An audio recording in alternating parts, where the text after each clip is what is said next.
What do you think the bar could be doing to be a little more gender-friendly now, in light of all the things that you've been raising?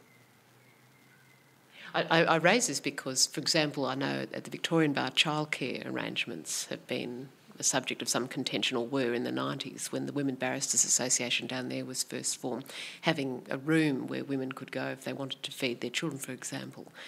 Are there things, do you feel, that the bar could be doing to make the work atmosphere a little easier for women who really do want to stay on in the profession and don't necessarily want to make the sacrifices that to a large extent seem to be somewhat expected of them? Look, it really is difficult, because of very early on when we were speaking, I think offline, we talked about this concept of visibility. Visibility at the bar is critical. If you're not seen to be visible, sorry, that was tautologist, but if you're not visible, it's thought that you're not there, or that you've left, or that you're not interested, or you don't have the commitment, or you have commitments which are more important to you. And that does make it very, very difficult for women, I think, at the bar. Increasingly, I've been noticing that the younger women have greater confidence about these issues, and so when they have their children, they do take their own 6-month leave period. But of course they have to have a partner with a good income to be able to do that, because in the meantime they have to keep chambers going. They often have a licensing arrangement, for chambers during that period, etc. So increasingly I see the women, when they have their children, have that time off. And I think that's fantastic that they have that confidence and that they can come back. Certainly when I had one of my kids, I can't remember which one it was, and I didn't take time off. So I ran into somebody about 2 years afterwards, and in the street, and they said, "Oh, you're back now, are you?" And I thought to myself, no, I never left. But the perception was, and perhaps the perception was because, I would leave, at 5:30 or 6 to go home, etc. Or I would get up at those unbelievable hours that you speak to any female of the period, we all got up at 5 in the morning and worked for 2 or 3 hours before we got to work, so that we could be around at some stage, perhaps earlier in the evening, in the waking hours of the children, etc., or for to be able to put them to bed.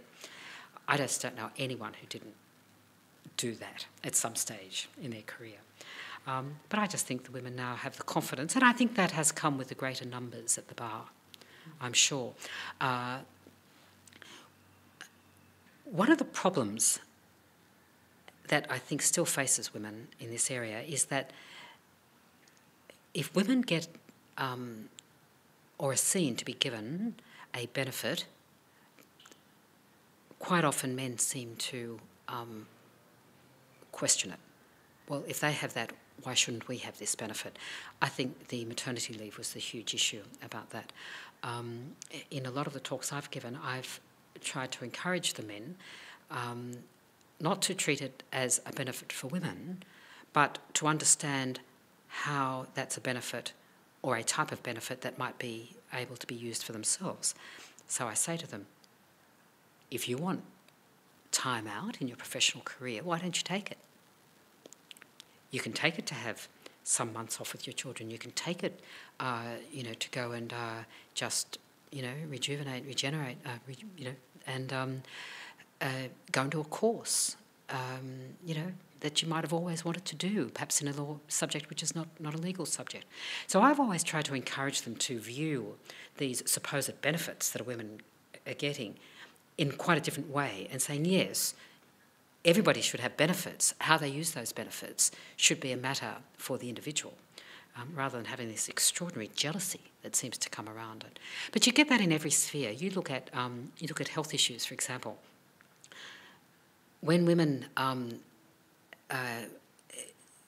begin to be able to develop significant support structures around health issues, the men suddenly think that they're being left out. The breast cancer issues are in particular. But breast cancer was fabulously successful in obtaining government funding, huge community support for it. But there were women on the ground who were out there really working for it, and there were women on the ground who had been horrendously dealt with by male doctors, in respect of the consequences of their cancer, etc. And they formed coalitions and they worked very hard, and they got they had huge success as a result. And then suddenly the men started coming in saying, well, hang on a minute, we have problems, Like prostate cancer. Exactly, and they, began to get through that. Education is in the other field. You now have symposiums on boys' education, because they suddenly realised that they were being left behind because women really focused on what they needed to move things forward. But where there's power in numbers, and where the power remains in the males, it's much more difficult to move those issues unless you shift the thinking. I was at a symposium the other day at which the Premier, Christina Keneally, spoke, again about women in the workforce. And she, again, spoke of the absolute necessity for support structures around you. And I was speaking to one of the partners in the firm at which this symposium had been conducted, and I said, how many weeks leave do solicitors in this firm have? Oh, we have our 4 weeks. I said, have you ever thought of 6 weeks? Oh, he said, of course immediately they think dollar signs about that. And I said, well, if there's a dollar sign, why don't you even offer the option of 2 weeks leave without pay in that period? People might prefer to take that so that, if they have children, they can have those holiday periods and things like that. But they just think this... it just seems to me that the equity is all structured on a particular hour's contribution. And the moment you try to shift them from that, it becomes difficult for them. They still can't think, in other words, in terms of the quality of output rather than the quantity of output. That's right. Yes, and I mean, there are no immediate answers to how this all gets remedied, I suppose, either. No. But one of the really good initiatives I thought of the New South Wales Bar, and I don't even know whether it's still operating, but I thought it was terrific at the time because it wasn't an initiative that touched anybody's pocket except for those who wanted to use it. And that was to have an emergency nanny service, so that, if the person who was your childminder called in sick at 7:30 and you're in court at 10, that's a huge stress and a problem, very significant problem. There really was, and that was the idea of having this pool of babysitting services that could be called upon in an emergency. And I thought that was a very practical initiative. yes, and it's good to see too, because yes, it's the kind of thing that whereby it can adapt to people's circumstances in a range of different ways. What do you make of initiatives like the model briefing policy that I know the Victorian Attorney General Rob Hulls introduced a few years ago as a way of getting more work for women at the bar? Essential, very much. Again, but it's not having enough, I'm hearing, trickle-through effect. There's been, when I interviewed the Women Barristers conveners a couple of years ago, they were saying despite the essential nature of that initiative, the flow-through of work still wasn't really happening. Yeah, it is interesting. You do hear those stories all the time. One of the other stories I used to frequently hear is, and I had been subject to this myself, is that women barristers would be briefed by, for example, the government entities, but sometimes at a lesser daily rate. It's just extraordinary. I mean, it happened to me. I mean, as I said, my stories are increasingly ancient history, but it did stun me and continues to stun me every now and then when I do hear these stories. I know of another female barrister, for example, who, she was just an excellent barrister. One of her colleagues came to the bar, male colleagues, came to the bar with an enormous reputation. And as she said to me, why has he got the enormous reputation? There was 2 marks difference between he and me, first at law school and then I think in their immediate postgraduate degree. But somehow or other there seems to be an edge. And I used to have an expression that not so much an expression, but an observation, that it would take a competent male about 2 years to get on his feet at the bar, whereas it would take a female as equally competent, or if not better, more competent, 5 years.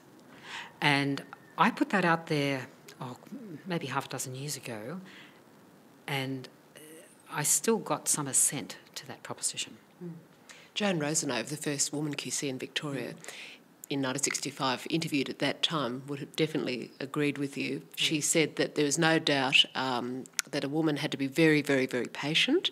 And when the interviewer put it to her that, are you saying that the woman has to be better than the man, Joan Rosenove said, well, you said that, I didn't, but yes, I think she actually has to be better. Yeah. Well, I've had a brief withdrawn from me because I was a female. And what happened, I was briefed. It was an excellent commercial brief.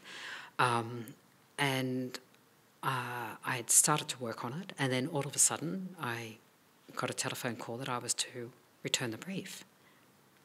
And I was upset. About 2 or 3 weeks later, I got a telephone call from the solicitor who had briefed me. And he was hugely apologetic. My recollection is that he was a partner in the firm, but he was hugely apologetic because he had briefed me, gone away on holidays for this 2 or 3 week period, given the brief to another partner in the firm to look after in case anything needed to be done in his absence. That other person had at least a communication, if not a meeting with the client. And it was as a result of that communication, I think when the client realised that a female had been briefed, and I was silk at the time, the brief was withdrawn. And the solicitor who rang me, he said, I would have done my best to have talked the client out of that. He said, but the other solicitor didn't know you, was just jumping at the whim of the client. I've had another, and more than one, two solicitors I know who have admitted to me that they weren't able to brief me because their clients, they perceived their clients would not have accepted a female in a commercial matter. How do they know that, though? How can they reliably establish that without outright asking them, or at least going some way to make sure that in fact was the reason? Well, in the first example I gave you, that was. Oh yes, I see. But in the other two, I think it was a perception. They were nervous, nervous in doing it. But again, I'm really talking about a long time ago. I would be talking about the 1980s. These days you get some magnificently qualified and competent women who are getting terrific work.